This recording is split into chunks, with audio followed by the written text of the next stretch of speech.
사도신경하심을 알게 비합니다. 나는 존재하신 아버지 하나님 존재의 창조주를 믿습니다. 나는 개인을 하신 아들 우리 주 예수 그리스도를 믿습니다. 그는 성령을 대되어 동정 영화를 계산하시고 본디오 빌라도에게 고난을 받아 십자가에 못 박혀 죽으시고 장사된 지 4일 만에 죽은 자 가운데서 다시 살아나셨으며 하늘에 오르시어 전능하신 아버지 하나님 우편에 앉으시다. 거기로부터 살아있는 자와 죽은 자를 심판하러 오십니다. 나는 성령을 믿으며 거룩한 공교회와 성도의 교제와 죄를 용서하는 것과 몸의 부활과 영생을 믿습니다. 아멘. 찬송가 200장 찬양합니다.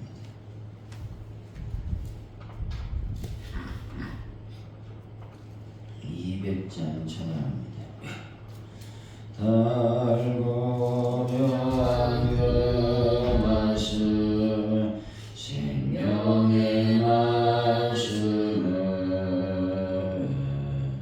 귀한 그 말씀 진실로 생명의 말씀이 나의 길과 믿음 밝히 보여주니 아름답고 귀한 말씀 생명샘이로다.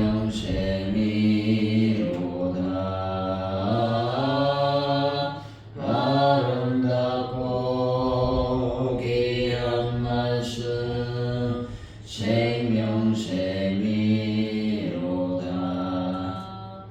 귀한 주님의 말씀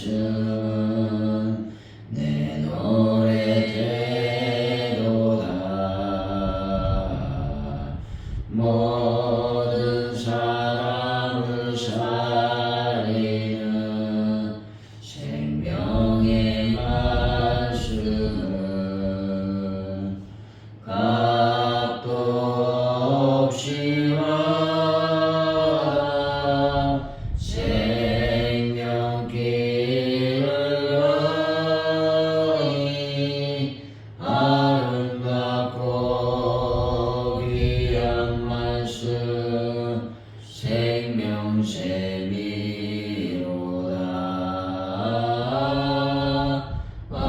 아름답고 귀한 말씀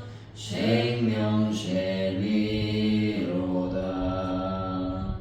널리 울리어 커지는 생명의 말씀은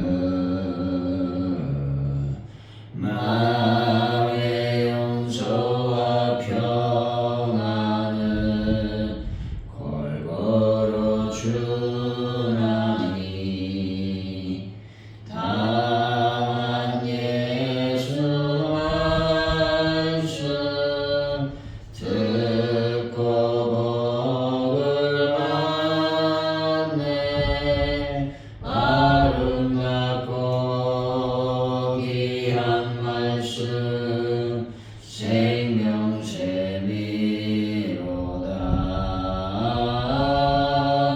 아름답고 귀한 말씀 생명샘이로다.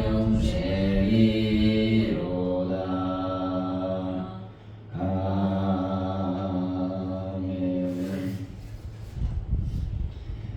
주님, 영광스러운 주님의 능력을 상식으로 제한해왔던 어리석고 믿음 없는 저희들을 용서하여 주옵소서.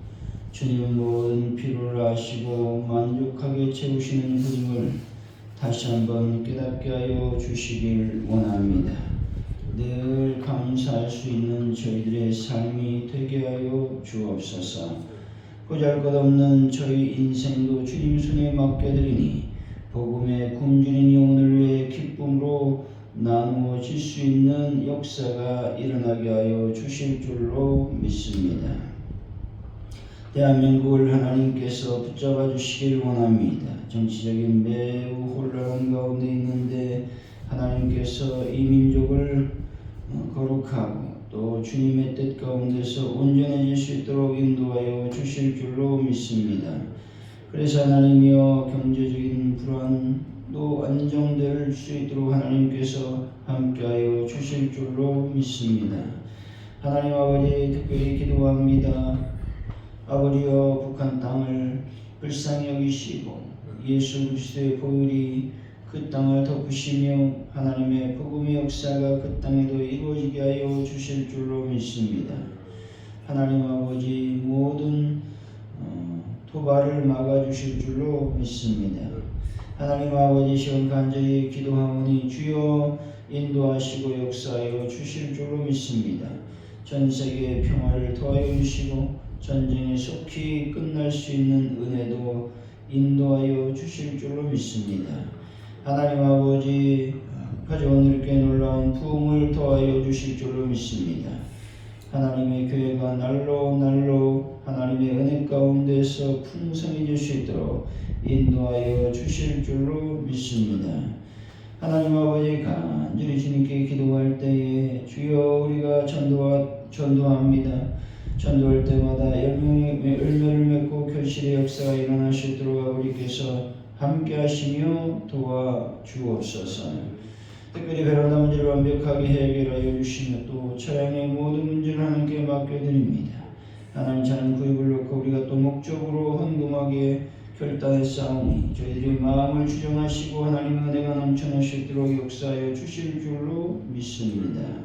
하나님 아버지 특별히 많은 분들을 예수의 볼로 주의 거룩한 손길로 어루만져 주시고 깨끗하게 치료받게 하여 주실 줄로 믿습니다. 하나님 아버지 저희들의 삶 속에서 예수를 증거할 수 있는 자가 되기를 원합니다.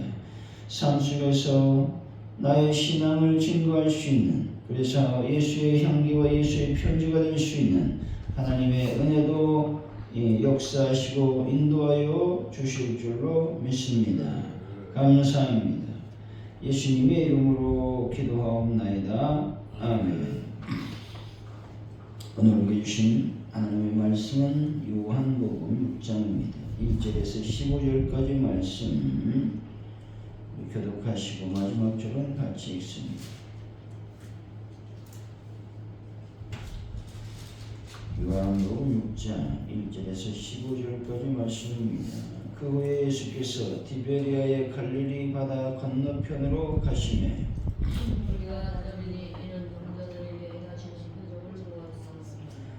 예수께서 하늘을 올리사 제자들과 함께 거기에 앉으시니 마침 유대인의 명절에 죽을 때이 가까운지라. 예수께서 눈을 들어 큰 무리가 자기에게로 오는 것을 보시고 빌립에게 이르시되 우리가 어디서 떡을 사서 이 사람을 먹이겠나이까 하시니 이렇게 말씀하시면 친히 어떻게 하실지를 아시고 빌립을 시험하고자 하시니라. 빌립이 대접하되 각 사람으로 조금씩 받게 할지라도 200데나리온이 떡이 부족하리이다. 제자 중 하나 곧 시몬 베드로의 형제 안드레가 예수께 여짜오되 여기 한 아이가 있어 보리떡 5개와 물고기 2마리를 가지고 있나이다. 그러나 그것이 이 많은 사람에게 얼마나 되겠사옵나이까. 예수께서 이르시되 이 사람들을 벼락하시니 그곳에 잔디가 많은지라 사람들이 앉으니 수가 5,000명쯤 되더라. 예수께서 떡을 가져 축사하시며 앉아있는 자들에게 나눠주시고 물고기도 그렇게 그들의 원대로 주시니라. 그들이 배부른 후에 예수께서 제자들에게 이르시되 남은 조각을 거두고 버리는 것이 없게 하라 하시므로 이에 거두니 보리떡 5개로 먹고 남은 조각이 12바구니에 찼더라. 그 사람들이 예수께서 행하신 이 표적을 보고 말하되 이는 참으로 세상에 오실 그 선지자라 하더라. 그러므로 예수께서 그들이 와서 자기를 억지로 붙들어 임금을 삼으려는 줄 아시고 다시 혼자 산으로 떠나가시니라. 아멘.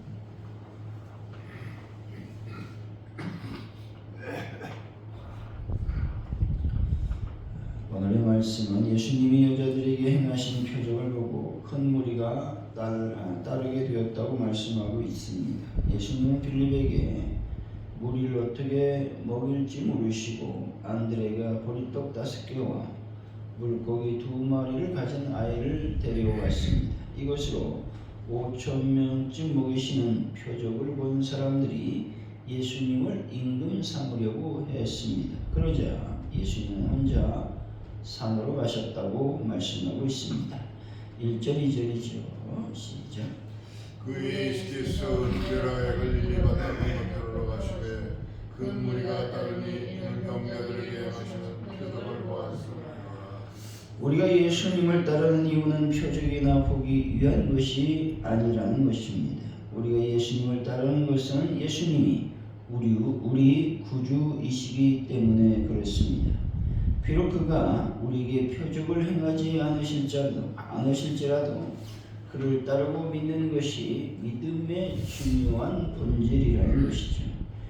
근데 지금 우리들은 오직 예수님의 표적만을 이유와 목적으로 하여 예수님을 따르고 있다는 것입니다.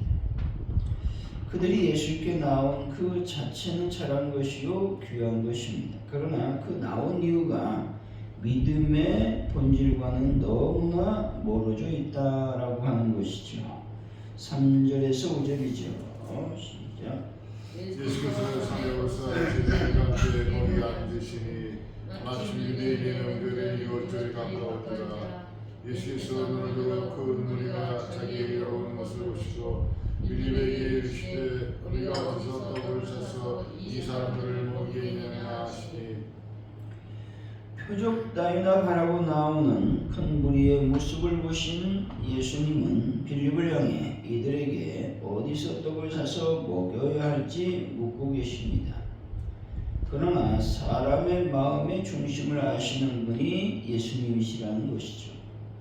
사람의 배부를 가르시고 심장을 살펴 아시는 분 역시 예수님이십니다. 어쩌면 이들은 정작 자신들의 마음을 몰라도 예수님은 이들의 마음을 꿰뚫고 계셨다는 것입니다. 그분은 사람의 속에 있는 것을 다 알고 계신 전능한 하나님이셨습니다. 그럼에도 예수님께서는 그들을 정죄하지 않으셨다는 것이죠. 왜냐하면 예수님께서는 정죄보다는 관용하는 마음이 있었기 때문에 그렇습니다. 우리 예수의 마음은 정죄하고 단죄하고 심판하기보다는 이해하시고 용납하시고 기다리는 마음을 갖고 계심을 여러분들이 믿으시기를 바랍니다. 6절이죠. 시작. 이렇게 말씀하시는 주님이 어떻게 하실 줄을 아시고 빌립을 시험하다 하시리라. 예수님의 질문을 받은 빌립은 얼마나 당황했겠습니까?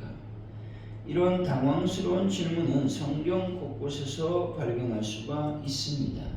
하나님은 아브라함에게 아들 이삭을 모리아 산에서 번제로 바치라고 말씀하셨습니다. 사라봇 과부는 하나님의 종 엘리야로부터 마지막 남은 지극히 소량의 기름과 가루로 떡을 만들어 바치라고 하는 명령을 들었다는 것이죠. 하나님 우리들에게 은혜 주시기 위해서 이해할 수 없고 납득하기 어려운 요구를 하실 때도 있다는 것입니다.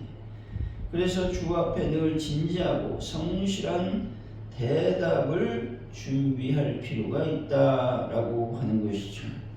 7절입니다. 시작. 빌립이 대답하되 각 사람으로 조금씩 받게 할지라도 200데나리온 떡이 부족하리이다.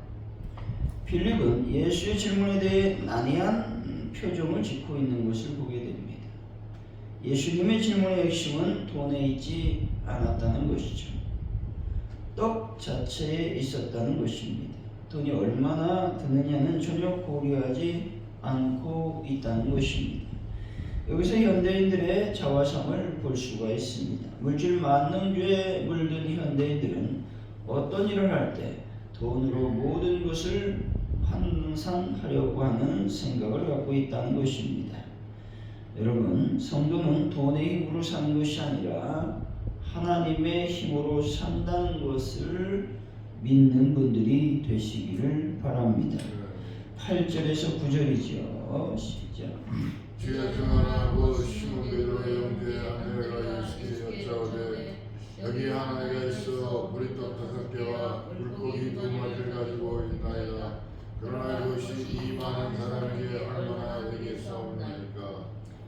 예수님과 빌립의 대화가 무르익고 있을 때 안드레가 등장하고 있습니다. 여기 한 아이가 있어 물고기 2마리와 보리떡 5개가 있는데 이것이 이 사람들에게, 이 많은 사람들에게 얼마나 되겠습니까? 라고 말하고 있습니다. 안드레는 여기에 떡과 물고기가 있다고 예수님께 말씀을 드리고 있는 것이죠. 빌립은 돈을 먼저 생각했다면 안드레는 있는 것을 다 바쳤지만 그것으로는 턱이 없다라고 고백하고 있는 것이죠. 빌립은 가장 현실적인 문제로 돈을 생각했다면 안드레는 그곳에 모인 사람들을 먹일 수 있는 능력의 원천이 오직 예수님밖에 없다라고 하는 것들을 알고 있었다는 것입니다. 이 말씀은 예수님이 도와주시지 않으면 우리가 가진 것을 다 드려도 어림없습니다 라고 하는 간청이라고 하는 것입니다. 그러나 모든 것을 예수님께 맡기고 자기는 아무것도 하지 않는다라고 하는 것은 위험한 신앙이라고 하는 것이죠. 이것은 자칫 기복신앙이 될 수 있고 신비주의적 신앙으로 빠질 수밖에 없다는 것이죠. 따라서 예수님의 능력을 믿고 있다면 어떤 문제 해결을 위해서 희생과 헌신을 해야 된다는 것을 말씀해 주시고 있는 것을 보게 됩니다. 아브라함도 믿음으로 이삭을 드릴 수 있는 헌신을 했고 사라밧가도 역시 자신의 마지막 남은 양식을 선지자에게 드리는 희생을 감수했습니다. 그럴 때 놀라운 역사들이 일어났다고 성경은 말씀하고 있는 것입니다. 10절이죠. 시작.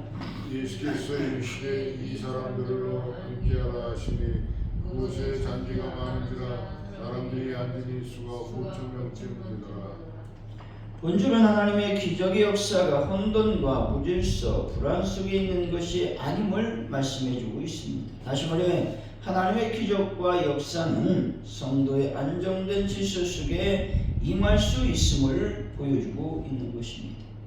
하나님께서 우리에게 기적과 사랑의 역사를 일으켜 주시려고 할지라도 우리의 마음이 안정되지 않고 질서가 잡혀 있지 않다면 그 상태는 결코 하나님의 기적을 담아낼 수 없음을 말씀하고 있는 것입니다.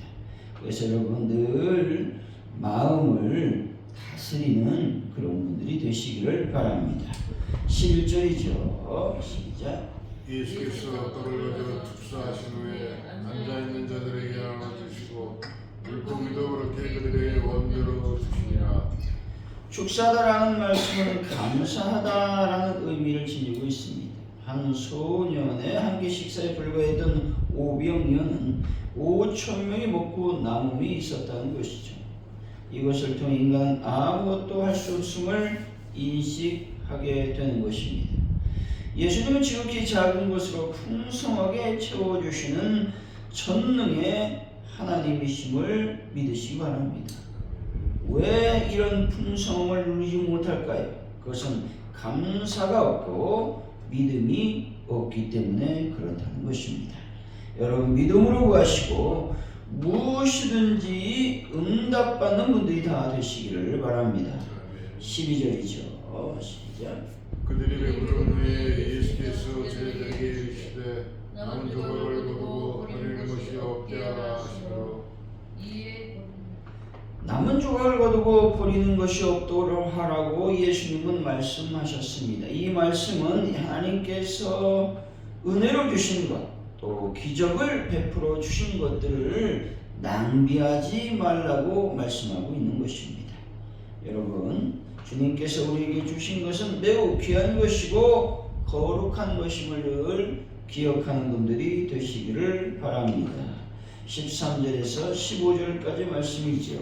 시작. 이에 모든이 보리떡 5개로 먹고 남은 조각이 12바구니에 찼더라. 그 사람들이 예수께서 행하신 이 표적을 보고 말하되 이는 참으로 세상에 오실 그 선지자라 하더라. 그러므로 예수께서 그들이 와서 자기를 억지로 붙들어 임금으로 섬긴 줄 아시고 다시 혼자 산으로 떠나가시니라.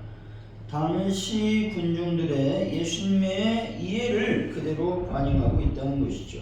자신들의 먹을 것을 해결해 주니 예수님을 왕으로 삼고자 했다는 것입니다. 예수님은 이런 환호와 열광과 모든 인간적인 영광을 뒤로하고 홀로 외롭게 떠나셨다는 것입니다. 이런 예수님의 행동은 바로 하나님께 영광을 돌리고 자신의 사명이 무엇인지 다시 한번 재확인하기 위한 고독이었다는 것입니다. 사랑하는 성도 여러분, 하나님께 늘 감사하시고 모든 능력과 권능의 주님을 항상 의지하며 예수님께 모든 것들을 간구하는 분들이 되시기를 예수 이름으로 간절히 축원드립니다. 기도합니다. 하나님 아버지, 우리가 늘 주님만을 사랑하며 주님만을 따를 수 있도록 인도하여 주실 줄로 믿습니다. 표적과 기적과 그런 것들을 따라가는 그런 자들이 되지 않게 하여 주실 줄로 믿습니다. 하나님 아버지, 저희들이 늘 기억할 것은 하나님 앞에 헌신과 또 믿음의 봉사, 희생을 할 수 있는 은혜를 허락하여 주실 줄로 믿습니다.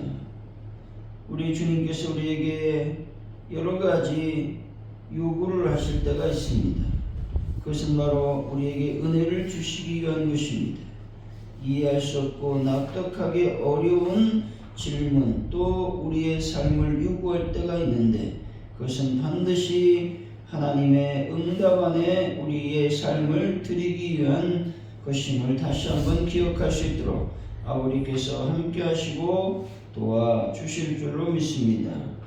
하나님 아버지, 우리 마음을 늘 잘 다스리고 안정될 수 있도록 인도하여 주실 줄로 믿습니다. 우리 마음의 두려움과 공포와 혼돈, 무질서와 불안이 우리 마음에 남아있지 않도록 성령 하나님 함께하여 주실 줄로 믿습니다. 그래서 놀라운 하나님의 기적의 역사를 오늘도 경험할 수 있는 저희들의 삶이 되게 하여 주실 줄로 믿습니다. 하나님 아버지, 저희들을 오늘도 감사의 삶을 살기로 원합니다. 원망과 불평의 삶이 아니라 하나님 앞에서 감사로 나아갈 수 있는 하나님의 은혜를 오늘도 저희들에게 도와여 주옵소서. 감사합니다. 예수님의 이름으로 기도하오며 주기도문으로 예배를 마칩니다. 하늘에 계신 우리 아버지, 아버지를 거룩하게 하시며 아버지 나라가 오게 하시며 아버지의 뜻이 하늘에서와 같이 땅에서도 이루어지게 하소서. 오늘 우리에게 영원한 안식을 주시고 우리가 우리에게 잘못한 사람을 용서해 준 것 같이 우리에게 용서해 주시고 우리를 시험에 빠지지 않게 하시고 악에서 구하소서. 나라와 권능과 영광이 영원히 아버지의 것입니다. 아멘.